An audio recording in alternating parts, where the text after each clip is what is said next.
Ce thème décrit le rôle et l'importance de l'enseignement de mathématiques et spécifie les différentes sous-branches des mathématiques à l'école primaire, à savoir la numération, les opérations, les grandeurs, les formes géométriques et les problèmes.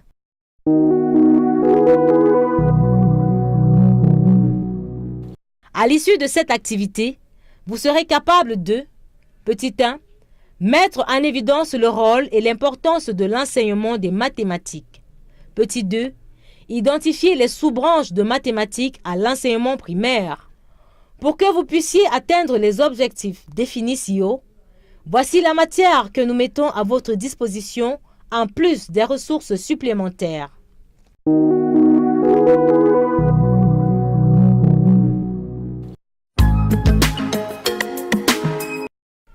Selon l'UNESCO, les défis de l'enseignement des mathématiques dans l'enseignement de base 2011, un enseignement des sciences et des mathématiques pertinent et de qualité permet de développer la réflexion critique et la créativité, aide les apprenants à comprendre le débat public sur les politiques et à y prendre part, encourage les changements de comportement propres à engager le monde sur une voie plus durable et stimule le développement socio-économique.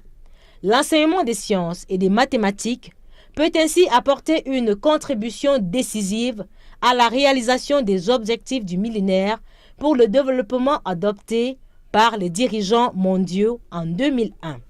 Le Programme national de l'enseignement primaire, édition 2011, est le document de référence qui définit les objectifs généraux des disciplines de l'enseignement primaire en RDC. Pour ce qui est des mathématiques, il y est précisé qu'à l'issue de l'école primaire, l'élève doit avoir développé les connaissances et compétences pour résoudre les problèmes de la vie courante nécessitant les notions mathématiques, aborder une situation nouvelle, se poser des questions, s'informer, rechercher par soi-même, réfléchir, développer le sens pratique pour trouver des solutions. L'enseignement des mathématiques à l'école primaire porte sur les grandes parties suivantes: numération, opération, grandeur, forme et corps géométriques, problème. Pour mieux apprendre et maîtriser les mathématiques, les élèves doivent travailler régulièrement dans ces sous-branches du programme national, voir les pages 23 et 24 dans le programme national PN. Ils doivent d'abord apprendre les éléments principaux, les éléments de pratique et finalement les éléments d'application. Numération. L'étude des nombres, notamment leur lecture, écriture, classement à partir du comptage de différents éléments, chiffres, objets, dessins et des relations entre eux. Les nombres ne doivent pas être étudiés pour eux-mêmes. L'élève qui a su maîtriser le sens des nombres pourra mieux les utiliser dans d'autres sous-branches. Pour l'enseignement-apprentissage des nombres, l'enseignant ou l'enseignante se référera à la vie courante des élèves à tout moment. Les élèves doivent comprendre le sens des nombres afin d'être capables de poursuivre l'étude de toutes les autres sous-branches. L'apprentissage de la numération partira du concret vers l'abstrait à travers des activités visant la compréhension et l'étude des nombres, notamment identifier le sens des nombres, compter et décompter, identifier les attributs, établir les relations entre les nombres, comparer, ordonner, classer, estimer, énoncer les suites des nombres. Pour les matières relatives à la numération, se référer au Programme national de l'enseignement primaire 2011, aux pages suivantes, 40 et 43 pour le degré élémentaire, 77 et 80-81 pour le degré moyen, 128 et 132 pour le degré terminal. Opération. L'enseignant ou l'enseignante doit proposer des activités où les élèves additionnent et soustraient des objets pour comprendre le sens des opérations, résolvent des problèmes simples de la vie réelle en utilisant les opérations apprises. Détermine un nombre ou un objet manquant d'une suite logique. Crée leur propre suite logique à l'écrit. Répète d'une manière active tous les concepts appris. Pour les matières relatives aux opérations, se référer au Programme national de l'enseignement primaire 2011, aux pages suivantes. 41 et 43-44 pour le degré élémentaire. 78 et 81-82 pour le degré moyen. 128, 130 et 132-133 pour le degré terminal. Selon la version électronique du Grand Robert de la langue française, édition 2.0, le mot grandeur s'appliquera de façon générale à tout ce que l'on peut tenter de mesurer. Ce sera une vitesse, une température, un intervalle de temps, aussi bien qu'une longueur ou une masse. Il s'applique en outre aux mesures de surface, de capacité, de volume. L'enseignant ou l'enseignante doit toujours se référer au milieu de vie des élèves.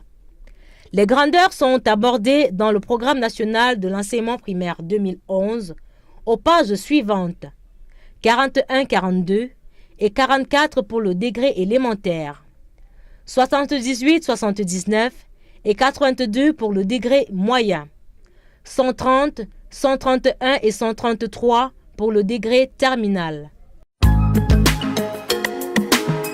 Cette partie étudie les figures planes, carrés, rectangles, triangles, parallélogrammes, et des corps géométriques, cubes, parallélépipèdes, rectangles. Identification, construction, reconnaissance des propriétés.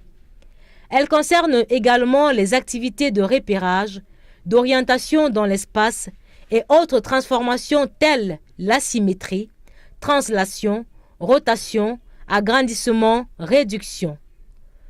Le programme national précise les contenus à enseigner à l'école primaire aux pages suivantes. 42 et 45 pour le degré élémentaire, 79, 80 et 83 pour le degré moyen, 130, 131 et 134 pour le degré terminal. Cette partie traite de la résolution des situations de la vie courante nécessitant la mobilisation des notions des mathématiques et donc des savoirs issus des 4 autres sous-branches. Il s'agit de développer chez l'élève les capacités de se poser des questions, s'informer, rechercher par lui-même, réfléchir, développer le sens pratique afin de résoudre des problèmes de la vie courante qui nécessitent des notions mathématiques. Le Programme national de l'enseignement primaire 2011 spécifie les contenus relatifs aux problèmes aux pages suivantes. 43 et 45 pour le degré élémentaire, 80 et 83 pour le degré moyen, 131, 132 et 134, 135 pour le degré terminal.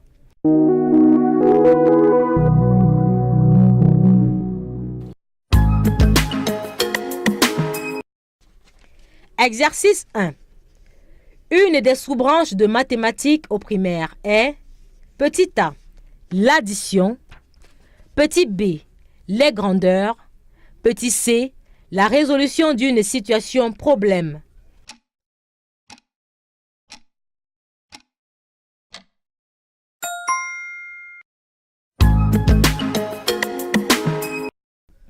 Exercice 2. Laquelle des assertions suivantes est fausse? Petit a, la numération, les opérations, les grandeurs, les formes géométriques et les problèmes se traitent séparément à l'école primaire. Petit b, les nombres sont utilisés dans les autres sous-branches de la mathématique. Petit c, les opérations sont utilisées dans les autres sous-branches de la mathématique.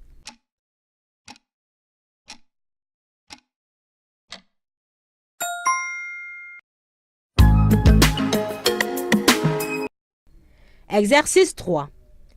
L'objectif principal de l'enseignement des mathématiques à l'école primaire est, petit a, de maîtriser les opérations fondamentales. Petit b, de mesurer les grandeurs. Petit c, de résoudre des problèmes de la vie courante nécessitant des notions des mathématiques.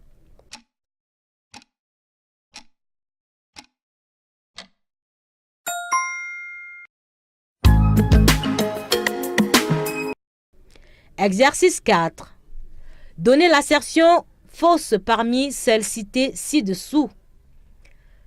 Un enseignement des sciences et des mathématiques pertinent et de qualité permet de, petit a, développer la réflexion critique et la créativité. Petit b, d'aider les apprenants à comprendre le débat public sur les politiques et à y prendre part. Petit c, encourager les parents à mieux contrôler les enseignants de leurs enfants.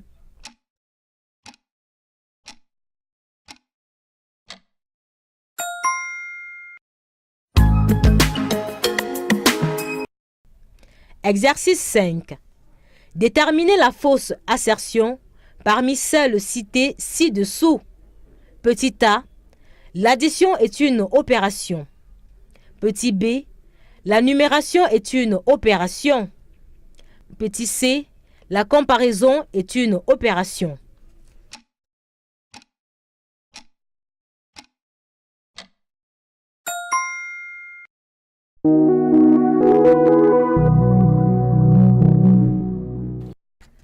Dans cette activité, nous avons défini non seulement l'importance et le rôle de l'enseignement de mathématiques, mais également les sous-branches de cette discipline à l'école primaire: numération, opération, grandeur, forme géométrique, problème,